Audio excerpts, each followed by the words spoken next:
Hello and welcome to our YouTube channel. Students, I am Amar and you're watching Amar Sir's English classes. आज के इस अंक में हम पढ़ने वाले हैं नरेशंस को, जो कि इंग्लिश ग्रामर का बहुत ही इम्पोर्टेंट टॉपिक है। आप लोगों की डिमांड पर इस टॉपिक को पहले करवाया जा रहा है, तो चलिए इस टॉपिक को शुरू करते हैं।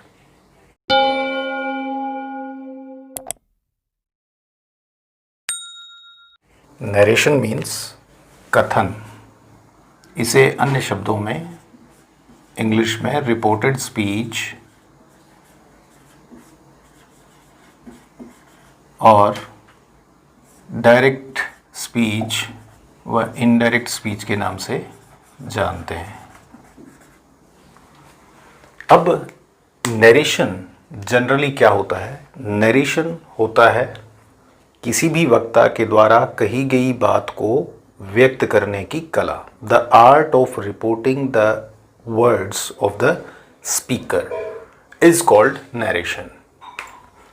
तो यहाँ इस डेफिनेशन को आप देख रहे हैं, the art of reporting the words of the speaker is called narration. यानी कथन क्या है? कथन एक वक्ता के द्वारा कहे गए शब्दों को लिखने की कला को कहते हैं। अब नरेशन यानी कथन जो है, या इसे स्पीच भी हम कह सकते हैं, तो कितने प्रकार के होते हैं? दो प्रकार के होते हैं। एक तो होता है डायरेक्ट नरेशन और दूसरा होता है इनडायरेक्ट नरेशन। इसे डायरेक्ट स्पीच, इनडायरेक्ट स्पीच के नाम से भी हम जानते हैं। अब डायरेक्ट स्पीच क्या है, इनडायरेक्ट स्पीच क्या है? तो डायरेक्ट स्पीच होती है प्रत्यक्ष कथन। ठीक है, जैसे जो बात हमारे मुंह से निकले जिसमें किसी प्रकार का कोई परिवर्तन न किया गया हो, वह डायरेक्ट स्टेटमेंट या डायरेक्ट नरेशन या डायरेक्ट स्पीच होती है।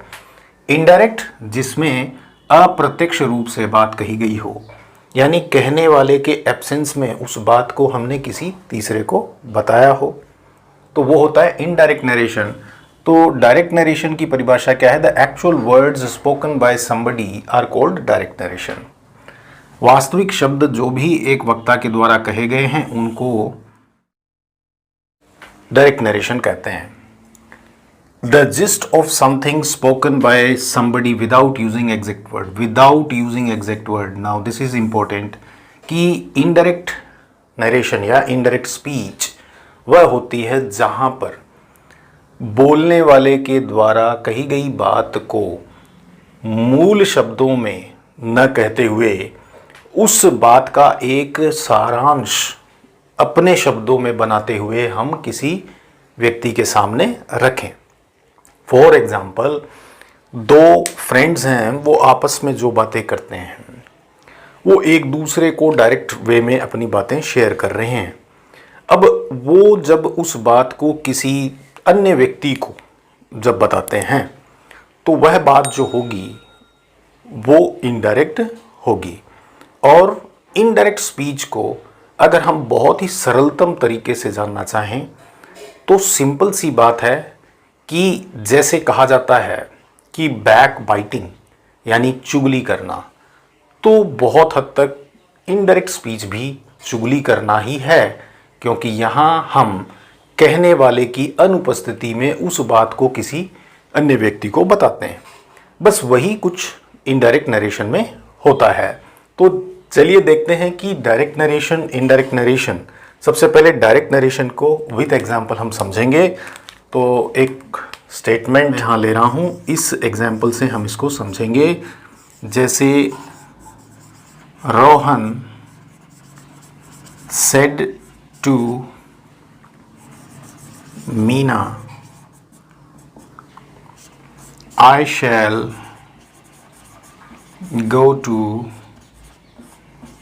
Picnic today. अब इस स्टेटमेंट को ज़रा आप ध्यान से देखें। यह स्टेटमेंट क्या हुआ? यह डायरेक्ट नरेशन हुआ, डायरेक्ट स्पीच हुई। तो इसके अंदर में पहले हम इसके फीचर्स को जान लें। डायरेक्ट स्पीच में क्या होता है? एक स्पीकर होता है जिसे हम रिपोर्टर कहते हैं। उसके बाद जो वर्ब इसमें आती है उस वर्ब को हम कहते हैं रिपोर्टिंग वर्ब, और जिससे यह बात कही जाती है वो यहाँ ऑब्जेक्ट का रोल प्ले करता है, that plays the role of object. तो इस पार्ट को जनरली आरवी के नाम से डिनोट किया जाता है। रिपोर्टिंग वर्ब को आरवी के नाम से डिनोट करते हैं। अब कोमा और इन्वर्टेड कोमास के अंदर, यानी कोमा के बाद में जो भी हम डायरेक्ट स्पीच बोलने वाले हैं, उस स्पीच से पहले हमें एक कोमा लगाना बेहद आवश्यक है। डायरेक्ट स्पीच में कोमा आता है, और इन्वर्टेड कोमास के अंदर में मूल बात जो रिपोर्टर ने कही है, जैसे रोहन ने जो भी बात कही है, उसको इन्वर्टेड कोमास के अंदर हमें रखनी होती है। जैसे इसमें देखिए, इन्वर्टेड कोमास के अंदर में जो पार्ट यहाँ इन्वर्टेड कोमास के अंदर आ गया, इसको हम कहेंगे रिपोर्टेड स्पीच, जिसे शॉर्ट फॉर्म में हम आरएस कहते हैं। तो ये एक डायरेक्ट सेंटेंस में हमको चीज़ें देखनी होती हैं। यानी रिपोर्टर वह जो सब्जेक्ट है, उसके द्वारा जो वर्ब यूज ली गई है वो रिपोर्टिंग वर्ब है। ऑब्जेक्ट कई बार दिया हुआ होता है और कई बार ऑब्जेक्ट एब्सेंट होता है, और उसके बाद इन्वर्टेड कॉमास के अंदर जो भी पार्ट होता है उसको रिपोर्टेड स्पीच कहते हैं। अब ये एक डायरेक्ट स्पीच की स्पेशलिटी है। इसमें कुछ बातें और ध्यान में रखने योग्य हैं, जैसे यहाँ पर जो भी इन्वर्टेड कॉमास के तुरंत बाद में प्रोनाउन या नाउन जो भी आता है, उसका इनिशियल लेटर जो होता है, initial letter should be capital, initial letter capital. और उसके पश्चात देखिए रिपोर्टेड स्पीच के अंदर में क्या है, टेंस का प्रयोग है, और मुख्य क्रिया जो भी दी गई है, और अंततः उसमें जो भी टाइम डिनोटिंग फैक्टर्स यदि दिए गए हों। अब हम क्या करते हैं, सबसे पहले हम इसको जब सॉल्व करते हैं तो हमें सबसे पहले रिपोर्टिंग वर्ब पर फोकस करना होता है। अब रिपोर्टिंग वर्ब को देखिए, इसको हम इनडायरेक्ट स्पीच में जब हम बदलते हैं तो देखिए ज़रा किस प्रकार से इसका हम एक संवाद यानी इनडायरेक्ट नरेशन बनाते हैं। तो सबसे पहले रिपोर्टर एज इट इज़ होगा रोहन सेड टू। अब देखिए सेड के बाद में प्रीपोजिशन टू आ रहा है, तो इसको हम चेंज कर देंगे किसमें, टोल्ड में। Meena will be as it is, Rohan told Meena. और उसके बाद में देखिए ये जो इन्वर्टेड कॉमा या कॉमा है, इसको हम चेंज करके क्या लगा देंगे, दैट। उसके बाद में रिपोर्टेड स्पीच वाले पार्ट को हम सॉल्व करते हैं। तो रिपोर्टेड स्पीच में सबसे पहले जो प्रोनाउन आ रही है, उस प्रोनाउन को हमें क्या करना है, एडजस्ट करना है एज पर द स्टेटमेंट। जैसे रोहन ने मीना से कहा आई shall go to picnic today, कि मैं आज पिकनिक पर जाऊंगा। ये कहा था, किसने कहा, रोहन ने। अब इस बात को मान लीजिए आप किसी तीसरे व्यक्ति को बता रहे हो कि रोहन मीना से कह रहा था। अब उसके आगे आप ये बात तो लिखोगे नहीं कि मैं पिकनिक जाऊंगा उस दिन, क्योंकि आप तो जा नहीं रहे हो। जाने वाला कौन है, रोहन है। तो रोहन के बिहाफ यहाँ पर हमें प्रोनाउन लेना होगा। तो आई तो फर्स्ट पर्सन है, लेकिन यहाँ पे हम रोहन थर्ड पर्सन के हिसाब से यहाँ क्या लेंगे, रोहन के बिहाफ यहाँ आएगा ही। ठीक है। शैल, आई के साथ शैल, तो ही के साथ विल का प्रयोग होगा। लेकिन यहाँ हम टेंस का भी चेंज करेंगे, क्योंकि यहाँ पे रिपोर्टिंग वर्ब हमें पास्ट टेंस में दी हुई है। तो शैल का क्या हो जाएगा यहाँ पे, वुड। ठीक है। गो टू पिकनिक, अब टुडे है तो ये बदल जाएगा दैट डे में। अब जरा ध्यान दें, जो इनडायरेक्ट स्पीच बनी, उस इनडायरेक्ट स्पीच के अंदर में जिन बातों पर हमने काम किया। देखिए इनडायरेक्ट स्पीच में क्या होता है, एक तो रिपोर्टिंग वर्ब में चेंज आता है। यदि सेड के बाद में टू है, कोई भी वर्ब है, उसके बाद में यदि टू है तो उसमें हम चेंज करते हैं। उसके बाद में देखिए इन्वर्टेड कॉमास को चेंज कर करके हमने दैट लगा दिया, पहला चेंज। सेड टू का टोल्ड हुआ, इन्वर्टेड कॉमास के स्थान पर यहाँ पर हमने दैट को लगा दिया। इस प्रोनाउन का चेंज हमने यहाँ पे किया, जो आई को हमने किसके अनुसार चेंज किया, we have changed according to the Rohan.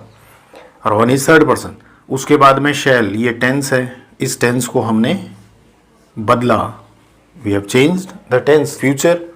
तो इसमें देखिए शैल को पास्ट फॉर्म में ले जाते हैं हम शुड, लेकिन यहाँ पे ही आ रहा था तो ही के साथ में क्या आएगा, वुड।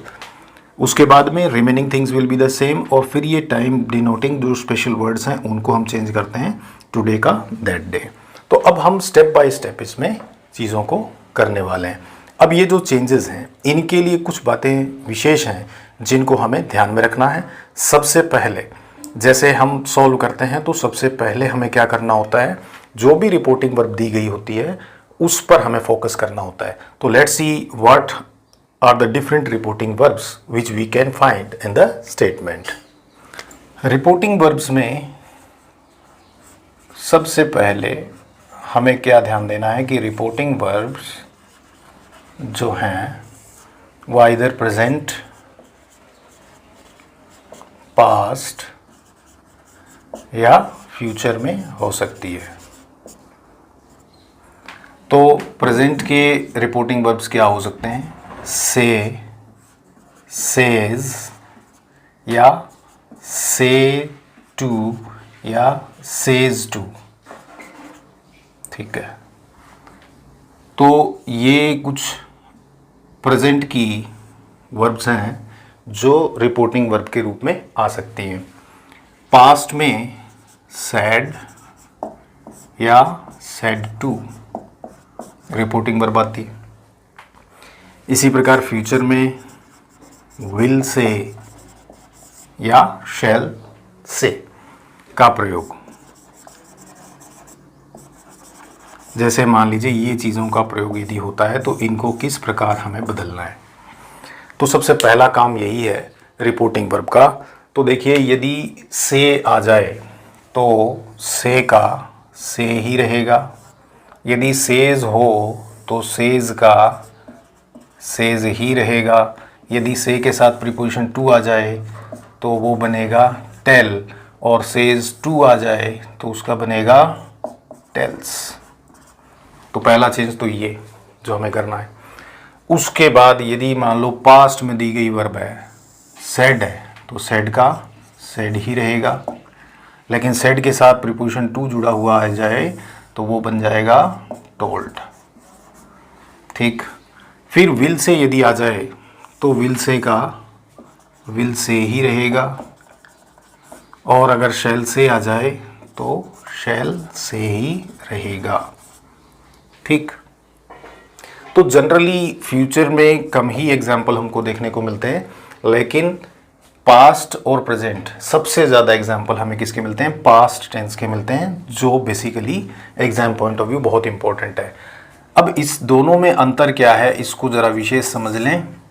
देखिए जो रिपोर्टेड स्पीच में चेंज ऑफ टेंस होता है, चेंज ऑफ टेंस, उसको ज़रा ध्यान दें। Change of tense in reported speech, reported speech के अंदर में जो चेंज ऑफ टेंस होता है उसमें सबसे पहला डिसाइडिंग फैक्टर होता है रिपोर्टिंग वर्ब।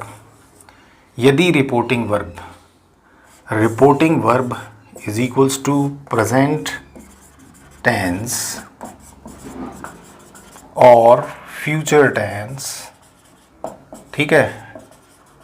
मान लीजिए किसी वाक्य में प्रेजेंट टेंस जैसे से है, सेज है, सेज टू, या फिर विल से, शैल से, इस प्रकार से यदि हमको कोई रिपोर्टिंग वर्ब मिलती है तो ऐसे केस में हम क्या करेंगे, will do no change in tense, no change in tense, ठीक। रिपोर्टेड स्पीच के टेंस को चेंज नहीं करेंगे। लेकिन यदि रिपोर्टिंग वर्ब पास्ट में हो, पास्ट में दी गई हो, पास्ट टेंस में दी गई हो, जैसे कि सेड या सेड टू है, तो उस वाले केस में हम चेंज करेंगे, चेंज इन टेंस। अब टेंस का भी मैं बताऊंगा कौन सा टेंस किस में बदलेगा, but not in universal truth, historical facts, habitual actions, ETC। तो इसमें ध्यान क्या रखना है, कुछ एक्सेप्शन भी है कि चेंज ऑफ टेंस तो होता है, लेकिन कहाँ नहीं होगा, जब कोई यूनिवर्सल ट्रूथ हो, हिस्टोरिकल फैक्ट हो या कोई हैबिचुअल एक्शन हो, तब हम टेंस का चेंज नहीं करते हैं, otherwise there is a change of tense. अब ये भी डिपेंड करता है कि सेड टू को हमेशा क्या टोल्ड में ही चेंज करना है। देखिए, उसके लिए भी डिपेंड करता है कि किस प्रकार का स्टेटमेंट हमको मिल रहा है। मान लीजिए रिपोर्टेड स्पीच के अंदर में कोई क्वेश्चन वाली बात है, तो वहाँ पर हम उसमें आस्क्ड कर देंगे क्योंकि पूछने वाली बात हो रही है। जहाँ पर कोई इम्पीरेटिव वाक्य है तो ऑर्डर्ड, एडवाइज, सजेस्टेड, इन चीज़ों को हम काम में लेते हैं। जहाँ कोई एक्सक्लामेशन वाली बात होती तो एक्सक्लेम्ड विद जॉय, सॉरो, ठीक है, एक्साइटमेंट, वो सारी बातें, तो वो स्टेप बाय स्टेप हम चलेंगे। तो अभी फ़िलहाल के लिए रिपोर्टिंग वर्ब में इन चीज़ों को हमें ध्यान रखना है। अब हम देखते हैं, देखिए, जो पर्सनल प्रोनाउन या प्रोनाउन के जो चेंज होते हैं उनको हम समझते हैं। प्रोनाउन के चेंज के लिए मैं आपको एक चार्ट शो करता हूँ, बताता हूँ कि प्रोनाउन के चेंजेस में सबसे पहले आप देखें नॉमिनेटिव केस,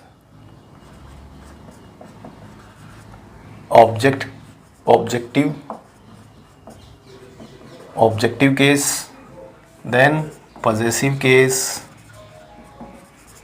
और लास्ट रिफ्लेक्सिव या एम्फेटिक।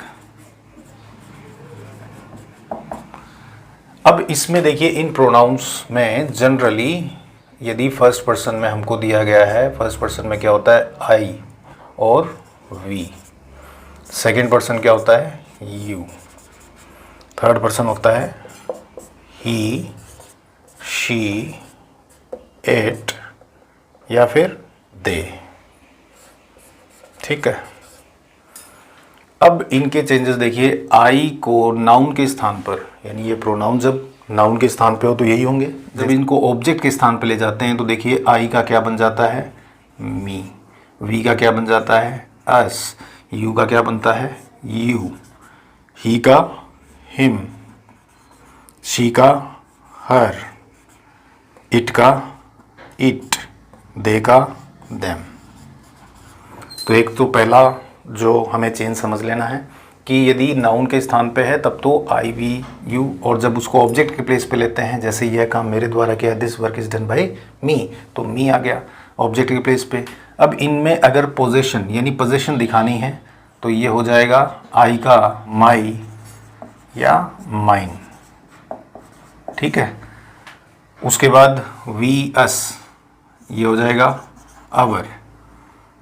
यू का योर, या इसको आर्स भी हम कह सकते हैं, योर्स। नेक्स्ट ही का हिम, और इसके पोजीशन को शो करता है हिज। शी का पोजीशन शो करता है हर या फिर हर्स।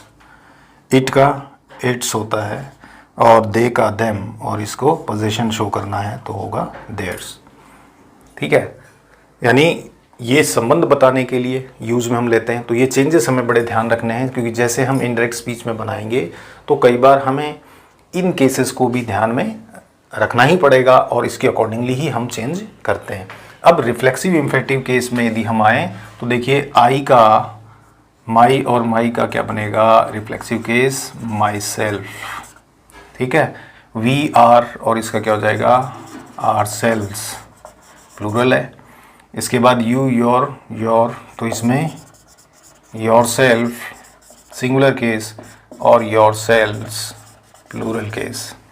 इसी प्रकार ही, हिम, हिज, तो ये क्या हो जाएगा, हिम सेल्फ। इसी प्रकार शी का क्या हो जाएगा, हर सेल्फ। इट का क्या हो जाएगा, इट सेल्फ, और दे का देम सेल्व्स, प्लूरल केस है। तो ये कुछ चेंजेस हैं जिनको हमें ध्यान में रखना है जब हम नरेशंस को करते हैं। तो I hope this is clear to you. Next अपन देखते हैं इसमें जो अन्य चेंजेस होते हैं जिनको हमें ध्यान रखना है। तो ये चेंज ऑफ प्रोनाउन जो है उसके अंतर्गत हम इसको जानेंगे, change of pronoun. Next example सहायता से देखिए, he said to me I shall help you. अब इसको जब हम सॉल्व करते हैं तो देखिए किस प्रकार से इसको सॉल्व किया जाता है। सबसे पहले रिपोर्टर को एज इट इज ले लेंगे, ही, सेट टू को चेंज कर देंगे टोल्ड, मी का मी आ जाएगा, फिर इस इन्वर्टेड कॉमास को हम हटाते हुए क्या लगा देंगे, दैट। दैट के बाद में आई का सब्जेक्ट के अनुसार क्या बन जाएगा, ही। शैल का यहाँ पे कोई यूज़ नहीं है क्योंकि ये ही है, थर्ड पर्सन है। आई के साथ शैल आता है तो ही के साथ विल आएगा। विल का पास्ट फॉर्म क्या होगा, वुड। हेल्प तो यहाँ पर आया यू। अब यू क्या है, सेकेंड पर्सन है, तो सेकेंड पर्सन को हम जो चेंज करते हैं ऑब्जेक्टिव प्लेस पर है, लेकिन इसको हम किसके अनुसार से चेंज करेंगे, मी के अनुसार। तो मी का ऑब्जेक्टिव केस क्या होगा, मी। तो यहाँ पर आ गया मी। तो इस तरीके से हम इनको चेंजेस करते हैं। और यहाँ पर देखिए ध्यान देने वाली बात क्या है, मी सेट टू का टोल्ड बना, मी का मी है, इन्वर्टेड कॉमास को हटा करके हमने दैट का प्रयोग किया, आई के स्थान पर ही आया, शैल का वुड हुआ, रिमेनिंग यू जो है सेकेंड पर्सन है, ऑब्जेक्ट के अनुसार इसको हमने ऑब्जेक्टिव प्लेस पर मी का प्रयोग किया है। तो इस तरीके से हम इन चीज़ को करते हैं। अब यदि ही सेज टू होता तो देखिए स्टूडेंट, सेज टू होने पर यहाँ पे जो चेंज आते वो ये होता कि यहाँ सेज टू हो जाने से यहाँ ये ही के साथ विल का प्रयोग करवाता, क्योंकि इसे हम प्रेजेंट फॉर्म में ही लेते, फिर टेंस का चेंज नहीं होता। और यहाँ पर he tells me that he will help me, ठीक है। इसी प्रकार अगर यहाँ पर विल से भी होता, मान लीजिए यहाँ पे विल से का यदि हम प्रयोग करते तो यहाँ पर हो जाता विल से, और यहाँ पर भी इसी प्रकार से इसको हम चेंज करते। क्लियर है? तो आई होप यहाँ तक आपको क्लियर हुआ होगा, इसके बेसिक्स आपको पता चले होंगे। अब एक बेसिक बात इसमें जो मैं बताने वाला हूँ, जैसे ये आई था और इसको हमने चेंज किया किसके अकॉर्डिंगली, ही के हिसाब से। तो इसे चेंज करने के लिए एक मेथड है, चेंज ऑफ पर्सन के लिए हमें इस मेथड को काम में लेना है, और इस मेथड को कहते हैं SON मेथड। तो यहाँ S स्टैंड करता है सब्जेक्ट के लिए, O स्टैंड करता है ऑब्जेक्ट के लिए, और N स्टैंड करता है नो चेंज के लिए। ठीक, तो सब्जेक्ट ऑब्जेक्ट हमें कहाँ के देखने हैं, रिपोर्टिंग वर्ब के देखने हैं। और यदि फर्स्ट पर्सन है, सेकेंड पर्सन है, थर्ड पर्सन है, तो will do the changes as per the rule. तो रूल क्या कहता है, अगर फर्स्ट पर्सन हो तो सब्जेक्ट के अनुसार, रिपोर्टिंग वर्ब के सब्जेक्ट के अनुसार। अब रिपोर्टिंग वर्ब का सब्जेक्ट जो भी होगा, जैसे यहाँ पे क्या है आई, तो फर्स्ट पर्सन में क्या क्या होते हैं, आई और वी, ठीक है। सेकेंड पर्सन में क्या होता है, यू। थर्ड पर्सन में क्या होता है, ही, शी, इट, दे, या फिर एनी नेम। तो ध्यान दें, अगर थर्ड पर्सन का प्रयोग होता है तो हम कोई चेंज नहीं करेंगे, will do no changes. Suppose यहाँ पे राम, श्याम, सीता, गीता होते तो हम यहाँ कोई चेंज नहीं करते। लेकिन यदि सेकेंड पर्सन, तो सेकेंड पर्सन के हिसाब से देखो हमने इसको जस्टिफाई किया किसके अनुसार, ऑब्जेक्ट के अनुसार। ऑब्जेक्ट कौन सा, रिपोर्टिंग वर्ब का ऑब्जेक्ट। सब्जेक्ट के अनुसार क्या चेंज करते हैं, आई और वी। तो यहाँ पर देखो आई है, आई को हमने किसके अनुसार चेंज किया, सब्जेक्ट के अनुसार। सब्जेक्ट क्या है, ही क्या है, थर्ड पर्सन, ही के अनुसार यहाँ पे हमें उसके प्रोनाउन को यूज लिया है, न कि फर्स्ट पर्सन के प्रोनाउन को। तो ये क्लियर हुआ। तो यही चीज़ जो है इसको आप विशेष ध्यान दें, ये ही मेन इसका बेस आधार है जिस प्रकार से हम प्रोनाउन को चेंज करते हैं। रही बात पॉजेसिव और बाकी केसेस की, वो आप उस चार्ट से समझ ही गए। अब इसके पश्चात जो टेंस के चेंजेस हैं वो और हम देख लेते हैं। टेंस में देखिए स्टूडेंट, टेंस यदि हमें प्रेजेंट सिंपल में दिया गया है, मान लीजिए प्रेजेंट कॉन्टिन्यूस में दिया गया है, परफेक्ट केस है, या फिर परफेक्ट कॉन्टिन्यूस है, ठीक है। तो 1 2 3 4 this is change of tense. Change of tense कब होगा, चेंज ऑफ टेंस हम कब लेते हैं, जब R V is equals to past tense, RV में अगर पास्ट टेंस दिया गया है तभी ये चीज़ एप्लीकेबल होगी, ठीक है, और एक्सेप्शन हुए तो एप्लीकेबल नहीं होगी।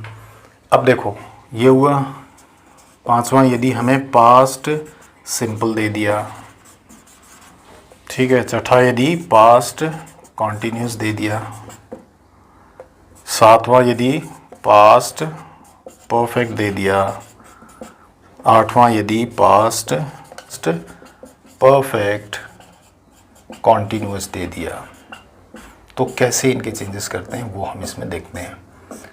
तो इसमें बहुत इजी है स्टूडेंट्स, प्रेजेंट सिंपल को चेंज कर देंगे पास्ट सिंपल में, ठीक, कंटिन्यूस है तो पास्ट कंटिन्यूस हो जाएगा, प्रेजेंट परफेक्ट है तो पास्ट परफेक्ट में बदलेगा, यदि प्रेजेंट परफेक्ट कॉन्टिन्यूस है तो पास्ट परफेक्ट कॉन्टिन्यूस में बदलेगा, यदि पास्ट सिंपल है तो पास्ट परफेक्ट में इसको बदलेंगे, और यदि पास्ट कंटिन्यूस है तो पास्ट परफेक्ट कॉन्टिन्यूस, और पास्ट परफेक्ट कॉन्टिन्यूस है तो नो चेंज,